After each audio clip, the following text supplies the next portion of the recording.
You're welcome.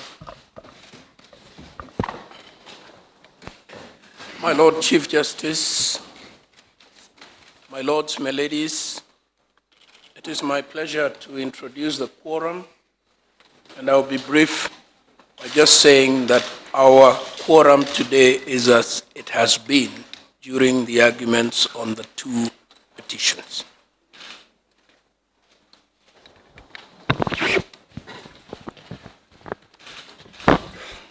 Good morning. Thank you, Honorable Attorney General, for that introduction.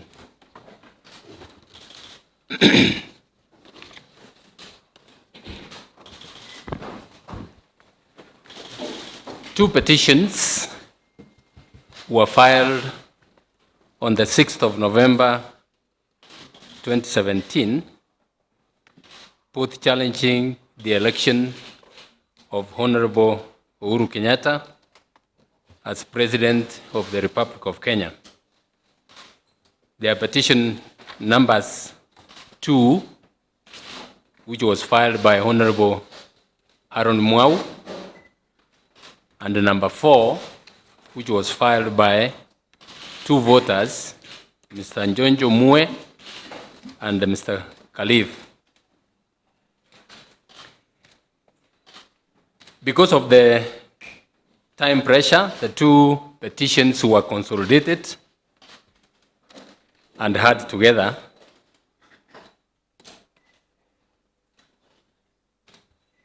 But the parties were each allowed to submit on the issues which they raised in their respective petitions separately.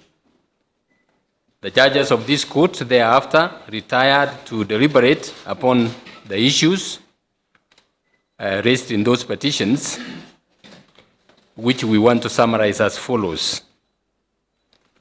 Before I summarize the issues, we were left with like 2 days after the hearing. So it was basically impossible to write a full judgment. What I'm going to read this morning is a determination of the judges have reached on those two petitions. Petition number 2 raised the following issues. Whether the first respondent was required to conduct fresh nominations prior to the presidential election held on the 26th of October 2017, and what steps were required to be undertaken, if at all. That's issue number 1. Issue number 2, were the nominations conducted for the presidential candidates for the elections held on 8th August 2017 valid after the nullification of that presidential election by the Supreme Court in its decision delivered on 1st of September 2017. When were the elections held on the 8th of August 2017 deemed to have been concluded? Did another electoral cycle commence?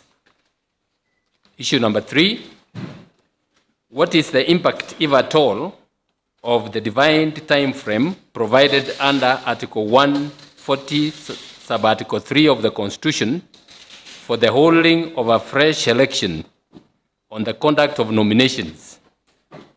How is this comparable with the other forms of presidential elections contemplated in the Constitution?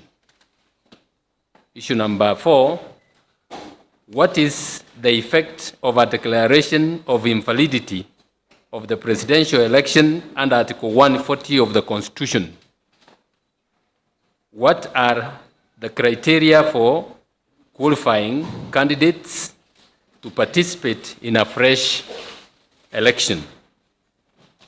Number 5, are the first and the second respondents guilty of disobedience of the Supreme Court order to conduct the fresh election strictly in accordance with the Constitution and the applicable law? Those are the issues raised in petition number 2. In petition number 4, these are the issues that were raised in that petition. What is the locus standi of the petitioners? And are they persons in terms of Article 140, sub-Article 1 of the Constitution? That is, are they persons entitled to file a petition? And if so, are their petitions properly filed as public interest litigations? Number 2, what is the legal effect of the withdrawal of a presidential election candidate before election? Did any of the presidential candidates validly or properly withdraw from the presidential election held on the 26th of October 2017?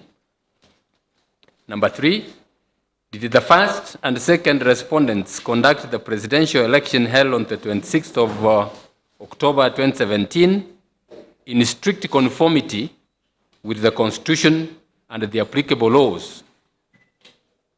Number 4, did the election conducted on the 26th October 2017 meet the constitutional threshold of a free and fair election under Article 81 of the Constitution? Number 5, what are the legal consequences of not holding a presidential election in each constituency under Article 138(2) of the Constitution? Are the results declared thereon valid? Was the presidential election held on the 26th of October 2017 marred with the illegalities and irregularities? If yes, what are the effects of these on the validity of the elections? Number 6, what is the effect of the Elections into brackets Amendment Act 2017 on the conduct of the presidential election held on the 26th of October 2017? Is Section 83 of the Elections Act as amended unconstitutional?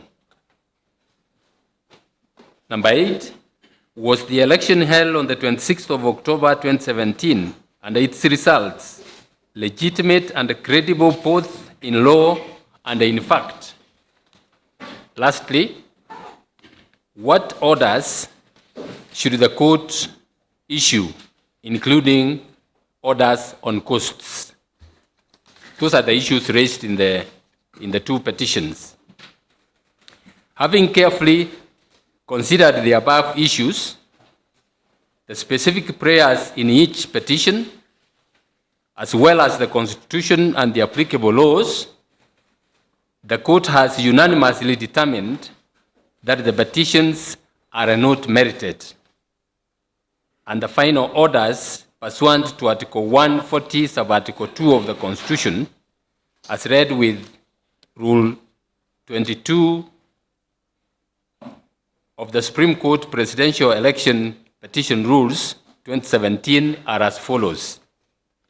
Petition number 2 of 2017 by Honorable John Haron Mwau versus the Independent Electoral and Boundaries Commission and 2 others, as consolidated, is hereby dismissed. Petition number 4 of 2017, Njonjo Mue and another versus the chairperson of the Independent Electoral and Boundaries Commission and 3 others, as consolidated, is also hereby dismissed. As a consequence, the presidential election of the 26th October is hereby upheld, as is the election of the 3rd respondent. Each party shall bear its own costs. As I have stated, a detailed reasoned judgment shall be issued within 21 days of this determination in conformity with Rule 23 of the Supreme Court Presidential Election Petition Rules 2017.